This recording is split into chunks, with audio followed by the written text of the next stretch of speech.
Hi everyone and welcome back to my channel. Today we're going to be looking at the first 22 cards of a typical 78 card tarot deck, known as the Major Arcana. The Major Arcana are numbered 0 through 21, 0 being the Fool, 21 being the World.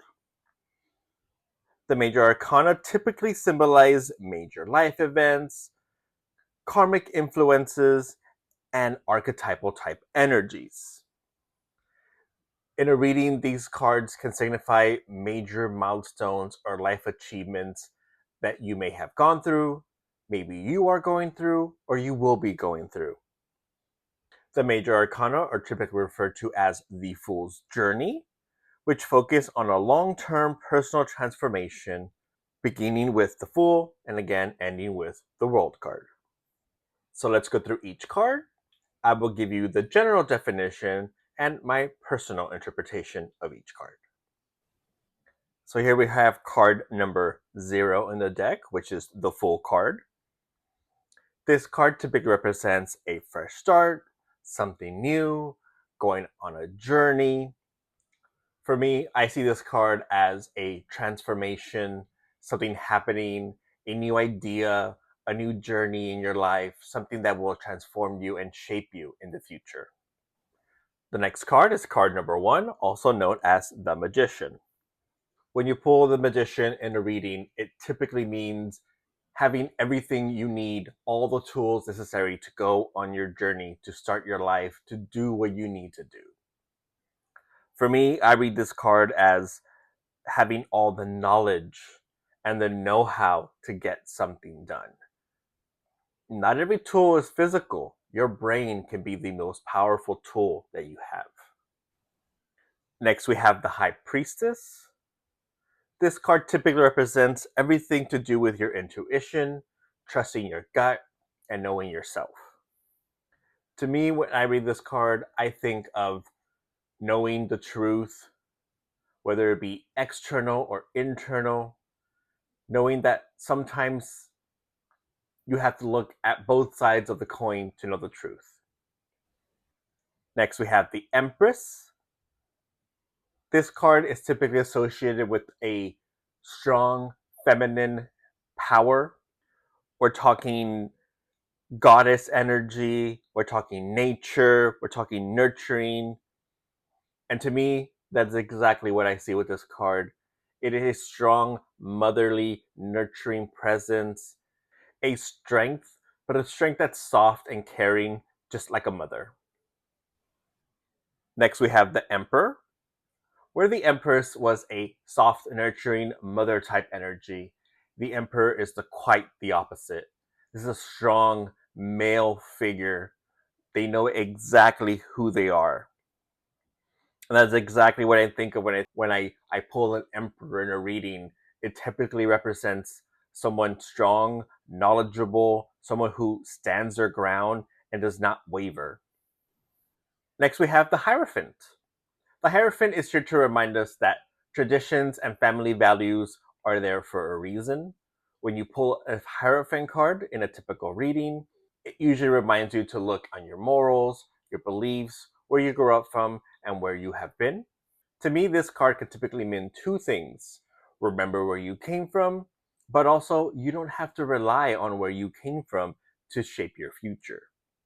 It reminds us that yes, sometimes things are the way they are for a reason, but what is that reason? Next, we have the Lovers. This card means exactly what you think it means. It's about finding your other half, having that romance in your life. When I pull the Lover card in a reading, I don't always think of a romantic relationship. Sometimes it can be finding your other half. Your other half does not have to be romantic. It can be someone who completes you. It can be someone who understands you and accepts you, and you have that kindred spirit. Next, we have the Chariot. In a typical reading, the Chariot represents moving forward, pushing through. You can do it. You are not stuck. Now, to me, when I pull the Chariot, it shows a sense of wisdom, knowledge, power, knowing that you're capable, you have done it before, and you will do it again. Next, we have the Strength card. In a typical reading, this card represents your inner strength, what you can do, what you can accomplish if only you set your mind to it. But remember, not all strength is physical. Some people have strength that is not visible.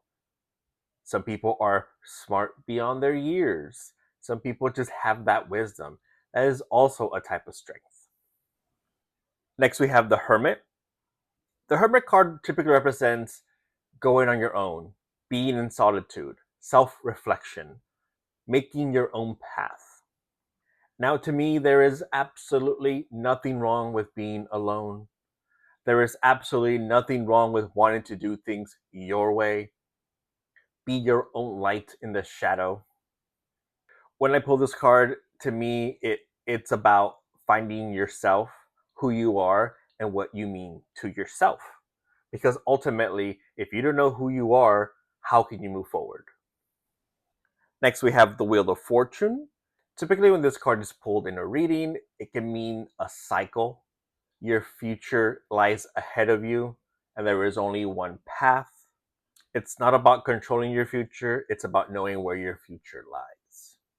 For me, when I pull the Wheel of Fortune, it can mean understanding yourself, knowing who you are, where you are going, what lies ahead of you is not always clear. Sure, it might look like it's written in stone, it might feel as if everything is set, but time is a fickle thing, and so is your fate. Next, we have Justice. Typically, in a reading, Justice card represents balance, understanding that all of your choices have consequences, and sometimes you have to pay up. As the old saying goes, karma goes around. Now, to me, this card is exactly that. It is about understanding a balance. What you put out, you get back, and sometimes what you get back comes back twofold. Next, we have the Hanged Man. This card is typically interpreted as surrendering, letting go, letting life take you where it wants to take you. Now, to me, when I see this card, I don't see someone who is letting go. I see someone who understands their situation and has learned to look at it from their perspective, come to accept their circumstances, and the only thing to do now is to move forward with your current situation. Next, we have the Death card. Many people associate this card with what it says, death, but that is not what it means. In a typical reading, the Death card represents the end of something and the beginning of something new. Everything must come to an end for something new to start. Now, that is exactly how I see this card. Death is not bad. Death is a part of life. Without death, there is no life. And without life, there is no death. Next, we have Temperance. Temperance reminds us to find the middle ground. Everything is about finding that sweet spot. And I agree with that. When I look at this card, when I pull a Temperance card, it makes me think of everything must have a balance. Not everything is black and white. Everything has a place in life. You cannot have good without having bad. The Devil. Many people also see this card and think of something negative. Now, this card typically represents something that is holding you back. What is holding you back? What is keeping you from doing what you want to do? When I pull this card in a reading, I tend to think of what is your own self restriction? What are you restricting yourself on? What limitations have you placed on yourself? Most people like to blame their limitations on external circumstances. 9 times out of 10, that is not true. We are our worst enemy. We are holding ourselves back from reaching our true potential. The Tower. The typical meaning of this card represents a sudden upheaval, a sudden collapse of something that has stood for a long time. Personally, when I see the Tower, I do see that. I do see a sudden upheaval, a collapse, but I also see possibilities. Like I mentioned before, In order for something new to start, something needs to end. And with the tower, that is exactly what I see: sudden ending and sudden beginnings. The star. The star is typically interpreted as healing, renewal, remembering your faith, your guidance. Now, to me, when I see the star card, I am reminded of navigating via the stars, having that guiding star, the North Star that points away north so you know where you are in the darkness and showing you the way home. The moon, where the star is typically interpreted as something healing and renewal, the moon is often interpreted as the opposite of that: darkness, shadows, uncertainty, confusion. When the moon is out, we're usually asleep and we dream. Now, to me, when I think of the moon, I don't think of those things. When I see the moon, I also see a shining light, a guiding light in the darkness. The moon is the brightest light in the night sky. Without the moon there at night to guide us, we would be lost. Sure, it is dark. Sure, the moon casts shadows, but so does the sun. Everything casts a shadow. It's just how we interpret it, how we see it, and what we choose to take away from that. The sun, where the moon is typically represented with shadow and uncertainty, the sun is often interpreted as joy and happiness, radiance, being alive, the sun on your face, warm and nurturing and caring. Now, when I see the sun, I do see all that. I understand it. We need that brightness, that careness, that warmth to get us through the day. Almost to the end of the Major Arcana, we have the Judgment card. Now, the Judgment card is typically interpreted as a wake up call, time to action. Everything you've done is now the time to set it into motion, but also to be judged by your actions. You have been on a journey. Everything you've done from the beginning to now, it is time to man up and own it. That is exactly what I think of when I pull the Judgment card.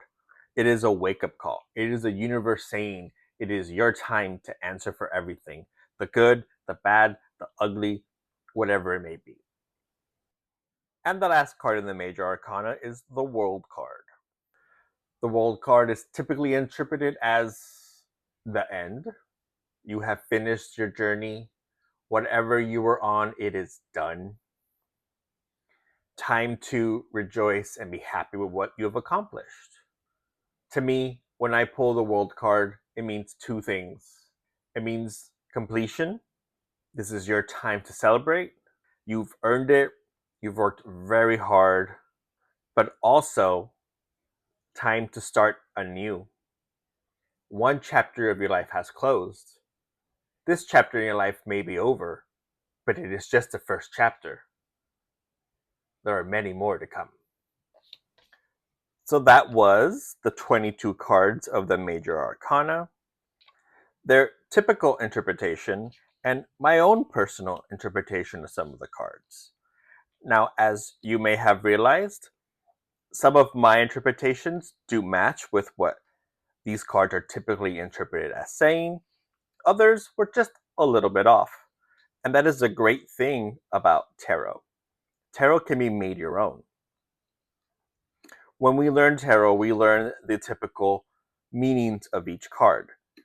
And as we grow with tarot, we pick up what is called intuition. It is an intuitive way to read the cards that may differ from what other people might interpret the card as. And that is totally fine. You are an individual. You can make up your own mind. You can make up your own choices. And you can decide when to start your journey and when to end your journey. If you enjoyed this video, please make sure to give it a thumbs up. Hit subscribe if you want more content like this. Remember, this is part 1 of 5 videos that will go over all the cards in the tarot, starting with the Major Arcana, and we will dive into each individual suit in the next videos. Thank you so much for staying into the video. I appreciate every single one of you. It truly does mean a lot to me that you watch this video. Thank you so much again, and I will see you next time.